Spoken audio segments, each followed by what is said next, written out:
네, 안녕하세요. 여러분들의 인생이 활짝 피어나길 바라는 인생 피어스 이승환입니다. 오늘은 2장의 정리에 해당되는 내용이 올라가게 되겠네요. 앞서서 우리가 같이 공부를 했었기 때문에, 그리고 이쪽 장은 서머리, 정리에 해당이 되기 때문에 긴 설명 없이 간단하게 읽으면서 진행을 해나가도록 하겠고요. 또 역시 마지막 부분에는 피어스 원 포트폴리오의 운영 성과에 대해서 같이 나누는 컨텐츠로 같이 영상을 꾸며가도록 하겠습니다. 자, 2장의 정리입니다. 여러분들 다음에 해당되는 성향이 있을 경우에는 부자가 되기 어렵다고 하죠. 손실회피 또는 매몰 비용 오류, 여기에 우리가 쉽게 사로잡힌다고 하는데요. 그 내용을 보겠습니다. 지금까지 얼마의 돈을 들였는지에 따라서 중요한 지출을 결정한다. 이러면 매몰 비용 오류에 해당이 되겠죠. 변동성이 큰 주식보다는 안정적인 채권을 선호한다. 손실 회피 성향이 크다는 뜻이고요. 가격이 떨어지고 있는 주식보다는 가격이 오르고 있는 주식을 쉽게 판다. 요거 역시 손실 회피 성향 때문에 올바르지 못한 결정을 했다라고 보는 것이고, 주가가 하락하면 주식 투자 금액을 줄이고 싶은 충동이 굉장히 강해진다. 이 역시도 부자 되기는 좀 어려운 성향이라는 거죠. 그래서 이런저런 고민이 많은 사람들은 그냥 인덱스 투자, 워렌 버핏 말대로 S&P 500 투자하는 것이 가장 좋은 방법이 되지 않겠느냐라고 책에서 이야기하고 있습니다. 자, 견딜 수 있는 손실의 폭을 한번 테스트 해보셔야 되는데요. 대부분의 사람들이 이런 심리학적인 함정에 빠져 있는데 그것도 잘 모르는 경우가 많습니다. 그래서 우리는 심리학적으로 금전 투자, 재테크, 주식 투자 이런 것들에 대해서 굉장히 좀 부족한 그런 심적 상태를 가지고 있는 것이라는 것 인정을 좀 해야 올바른 투자를 할 수 있겠다라는 뜻인데, 보겠습니다. 자, 내일 주식이 여러분들이 투자한 주식이 25%가 하락했어요. 100만 원 또는 1000만 원 투자한 게 250만 원이 날아간 750으로 줄었다고 합니다. 이런 경우에 여러분이라면 돈을 인출하실래요?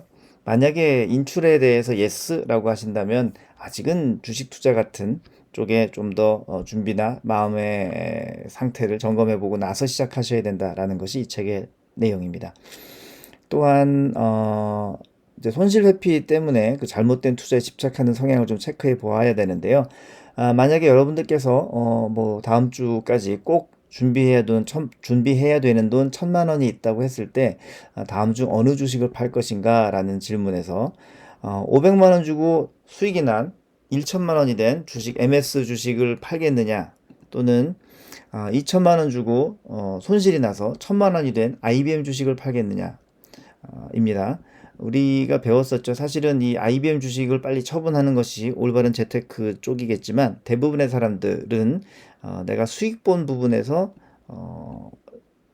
꼭 내야 될 돈, 비용을 치르는 방식으로 오르고 있는 주식을 버리는 경우가 많다라고 하죠.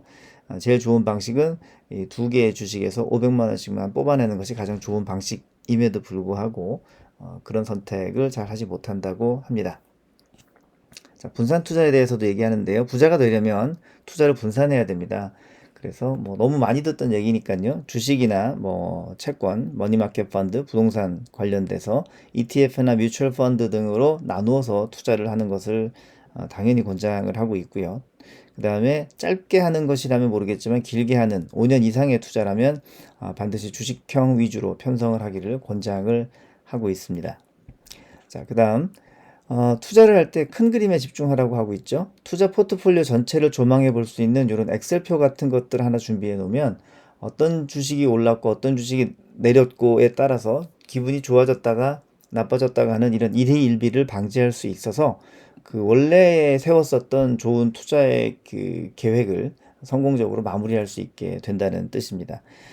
그래서 각 투자 자산의 변동에 대한 그런 기록이 필요하고, 또 내가 이 항목에 대해서는 왜 투자를 했는지 메모를 해두면, 예를 들어서 이거는 자동차를 사는데 도움을 주겠다, 이거는 부모님 여행 가는데 돈을 보태드리겠다, 이렇게 써놓으면 그런 투자 자금은 의미가 있기 때문에 다른 투자에 오르고 내린 그 전체 자산 변화에 마음을 뺏겨서 올바르지 않은 결정을 하게 되는 그런 문제에서 좀 자유로울 수 있다, 이렇게 표현이 되고 있습니다.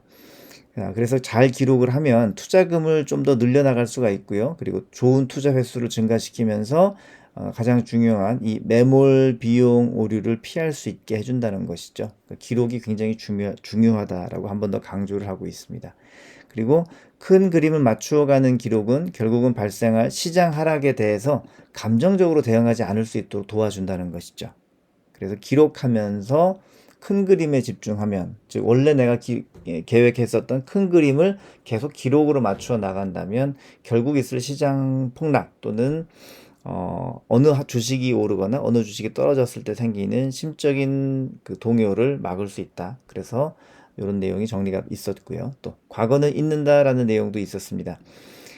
예전에 투자했는데 마이너스가 났다. 하지만 그 투자금에 대한 아쉬움 때문에 다른 투자를 진행하지 못하는 경우들이 있습니다. 그건 뭐 많이들 그렇게 하죠.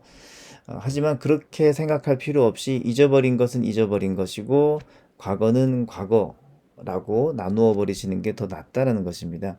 그저 투자할 만한 것이 지금 눈앞에 보인다면 내가 가진 또는 그쪽에서 제시한 그 가격으로 구매할 것인가를 스스로 물어보고 만약에 사지 않을 거라고 결정했다면 그 다음은 그 고민조차도 더 이상 필요 없다는 것이죠. 자, 그 다음 손실을 이익으로 전환한다.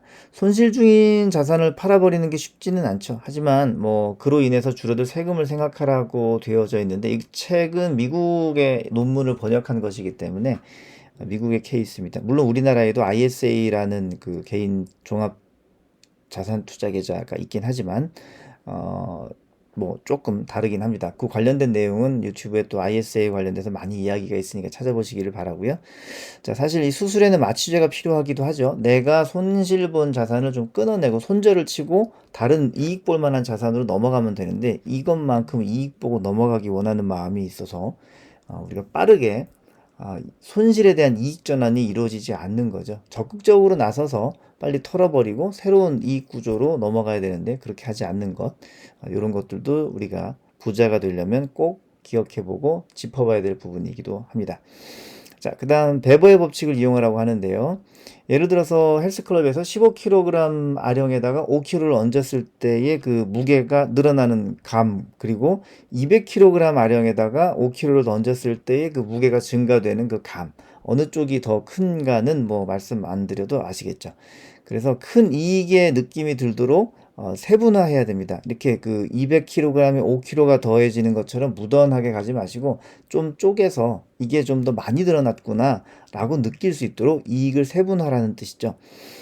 역시 고통도 마찬가지인데요. 한 번에 크게 잃는 것보다는 두 번의 작은 고통이 더 크기 때문에 예를 들어서 1억 원을 한 번에 베팅했는데 와장창 깨져서 5천만 원이 됐던 한 번의 경험 보다는 사실은 1,000만 원짜리로 여러 개 나눴는데 500만 원씩 손실난 다양한 경험이 우리들한테는 손실을 방어시키기도 하면서 또 반대로 이익이 났을 때 더 큰 기쁨이 생기기도 한다는 것입니다. 그래서 사람들은 고통을 여러 번 겪지 않도록 이익을 여러 번 겪도록 이 투자의 시스템을 짜기를 권장을 하고 있습니다. 아픔만을 기억하지 않도록 권장을 하고 있죠.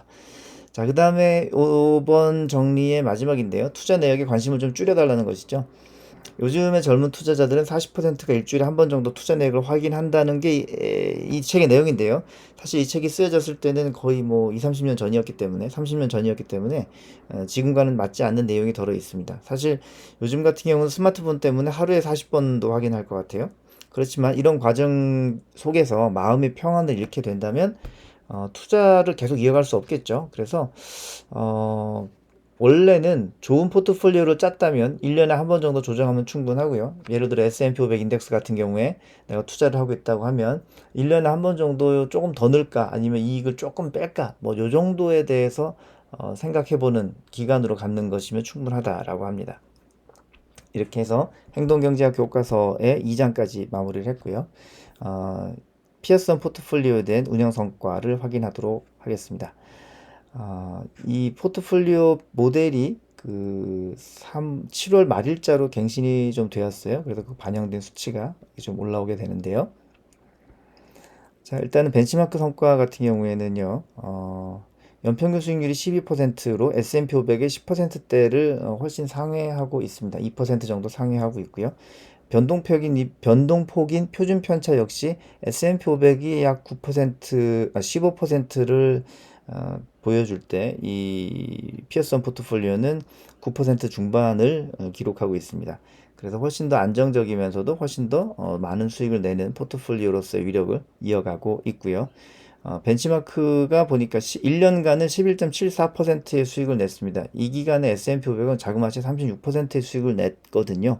근데 좀 더 장기로 봤을 때는 피어선 포트폴리오가 훨씬 더 안정적으로 수익을 낼 거라는 예상을 할 수 있게 됩니다. 자, 그 다음에 7월 30일자 업데이트에 보면은 경제 이슈인데요. 인플레 이슈, 원자재 수급 및 코로나가 어떤 영향을 미칠지 많은 사람들이 예의주시하는 이제 미국 경제 상황이 이어지고 있었어요. 그래서 지난 7월 FOMC 내용이 경제가 살아나고 있고 테이퍼링 시작의 시기는 고용이 상승되는 내용을 보고서 유동적으로 결정할 것이다 이렇게 이야기를 했는데요. 일각에선 걱정이 있는 게 물건 가격이 오르고 있는 상황에서 화폐 가격이 낮아진 인플레율이 5% 선인 상황에서 연준은 계속 유동성을 지금 하고 있죠. 거기다가 이제 재무부에서는 3.5조 달러 규모의 재정 부양책까지 들고 나온 상황이기 때문에 인플레를 너무 많이 조장하는 것이 아니냐. 그래서 이게 좀 경제에 문제가 되는 것 아니냐라는 의견도 있습니다. 그와 반면에서 그와 뭐 반면 한쪽에서는 미국 기업들의 이제 실적이 굉장히 놀라웠는데요.